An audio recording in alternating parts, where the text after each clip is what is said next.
You know, as you get older, you live and learn, right? Well, here are some things that I just won't pay for anymore, or that are just downright borderline scams. Number one is expensive wine. You know, a couple years back, my wife and I had a wine tasting party. We bought several varieties from California, and then we had a contest against several varieties from South Africa. We bought all different price points, a couple real expensive bottles, some mid-range, and some really cheap ones on both sides. We did a blind taste test. We had sampled wines. We all wrote down our ratings, and then I totaled them up at the end of the year.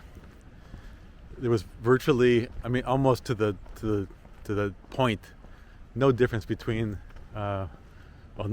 South Africa and California wines, and no difference between any price point, high, medium, low price. So, at least for me, if you're an expert and you think you can taste the difference and you enjoy that, by all means go for it.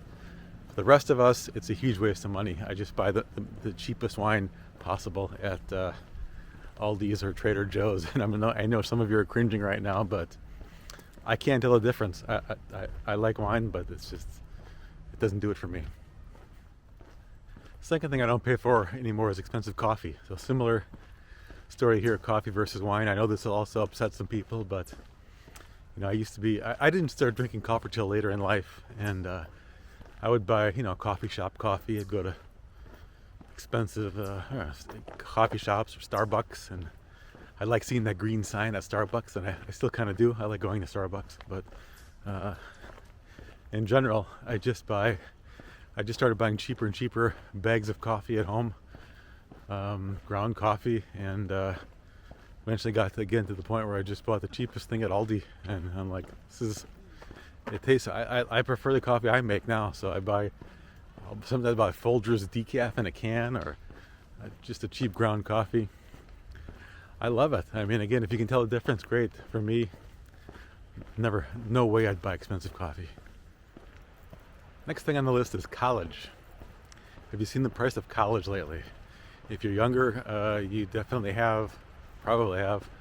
If you're older and having kids entering college age, you're in for some sticker shock. Have you seen all the amenities on campus, from state-of-the-art fitness centers, gyms, it's sports stadiums, of course, dining halls, landscaping, buildings? Obviously, the money has to come from somewhere. All these student loans are funding it, and I guess that's another topic for another video. But the price of college is so crazy that you have to be so discriminating about what degree you're going to get. If you're getting one of the STEM degrees, engineering, computer science, chemistry, or of course medicine, things like that, things that really require a degree and that are going to pay well, are going to pay well historically when you graduate, then I think it's still probably a good investment. If you're getting something in left-handed puppetry, or underwater basket weaving, or worse yet, philosophy or history or English or music, you're setting yourself up for a bleak future, I think, financially. And going private versus out of state, that doesn't make any difference either. Just pick a college that's got a decent degree program. Unless you're going to MIT or Stanford or Harvard, it's got that on the diploma. Employers aren't going to know the difference in 95% of the cases. And believe me, I've hired many people myself and done a lot of interviewing and looked at a lot of resumes. I barely even look at the college. So just get the degree, get the cheapest degree you can that has your degree program, and make sure it's a good one. The next thing on the list is this is probably a low-hanging fruit and a true scam, but these are the get-rich-quick seminars, business seminars, real estate seminars, learning how to flip houses, learning how to buy tax lien properties, business programs, business partnerships will help you. They'll partner with you and take your business to the next level.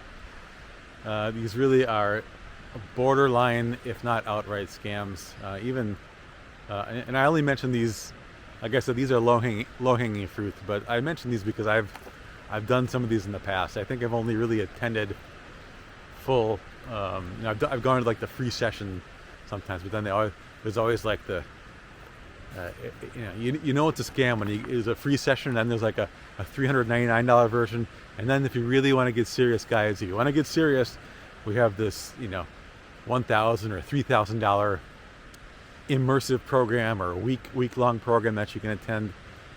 I guarantee you'll get nothing out of it. There's no teacher-like experience. You just got to get the reps, go do it, get out in the world and go make your fortune and learn how to fail. Everyone has to do it. Next thing on the list that I don't do anymore, that I don't pay for anymore, is tipping and the charity roundups at retailers. There's been a lot of talk about the tipping culture that's gotten out of control lately, especially here, at least in America. And of course, I tip at restaurants if someone is making, they're making like $2-3 an hour. I'm going to tip 20% usually, and hopefully they give good service. But I'm not tipping at coffee shops anymore. I'm not tipping where they turn that thing around and you're supposed to give a 22% tip for someone just handing you your order. It's gotten way out of control. So I almost never tip anymore, except at, like I said, at sit-down restaurants. DoorDash or something, I'll throw a couple dollars, but I don't order DoorDash anymore. That's an incredible waste of money. Also, which is again a topic of another video, but I guess it could be in this one. I try not to use delivery services, DoorDash, Uber Eats, incredible waste of money. But yeah, also the charity, the rounding up thing, where they say, would you like to round up to the guilt in the rounding up for such and such hospital or this charity? I just say, I want to think like, well, why don't you round down for me, or why don't you donate to the charity? I have my own charity that I give to. So you want to round up for me? Of course I don't say that, but I just say no, and I don't feel guilty about it. I'm just take pleasure in just saying nope. You guys do your own thing. Don't use your customers to try to make it look like you're doing something ethical as a corporation. You want more? How about insurance and extended warranties? Now, insurance, it's hard not to pay for sometimes. Most states are required to have some auto liability insurance, and if you get a mortgage, you'll need some home insurance. But in general, the goal of insurance companies is to eliminate as much risk as possible. So they're gonna look for ways not to pay out. They're gonna look to eliminate their risk. They're gonna look to avoid claims. Anytime there is a claim, they're gonna try to investigate and not pay it if they can. Now, of course they do pay out, but in many cases you're gonna have a hard time getting paid because they don't want to pay you. It's not in their interest to pay you. That's not how they make money. They make money by avoiding claims. So, and also if it wasn't, they wouldn't be offering the service if it was such a great deal. If they weren't, if it was such a great deal for you, they wouldn't be offering the insurance. So if you can, in general, if you can pay for it, if you have enough in the bank to self-insure your car or whatever else it is, I'd recommend just self-insuring. And then warranties, extended warranties, home warranties are a total joke. I'm not talking about home insurance. I'm talking about like these home warranties that'll cover your washer and dryer, or microwave, or whatever.